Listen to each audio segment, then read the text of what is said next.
This is Raul Guaman, a Bayshore construction worker accused of posing as a rideshare driver and recording himself sexually abusing unconscious women. Suffolk County officials are sharing his mugshot, hoping victims who may recognize him will come forward. Police have recovered videos from the defendant's cell phone appearing to show him sexually abusing a number of women who are unconscious. The 43-year-old who was here illegally from Ecuador pleaded not guilty to 11 counts, including sexual abuse, criminal sexual act, and unlawful surveillance. He's being held without bail, and his attorney walked out of the courtroom without comment. This definitely appears as though it could be a serial sexual abuse case. Investigators have spoken to at least 2 victims, one of whom was left stranded at Oak Beach and has little to no recollection of what happened. Police also received a 911 call earlier this month after Guaman reportedly broke into a home in Brightwaters and put his hand under the pants of a sleeping woman. He admitted he had secretly taken videos at the home on other occasions for sexual gratification. Guaman has engaged in a pattern of predatory behavior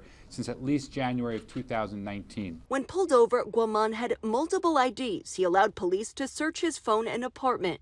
That's where they recovered 16 licenses and 32 cell phones belonging to potential victims. According to police, there have been no prior investigations. They're working to find out how Guaman was able to get the victims into his car, whether they were drugged, and by whom. The investigation is really very early on in its infancy, so we're not exactly certain what the full extent and scope of this will be, but it certainly seems like it's going to increase in magnitude.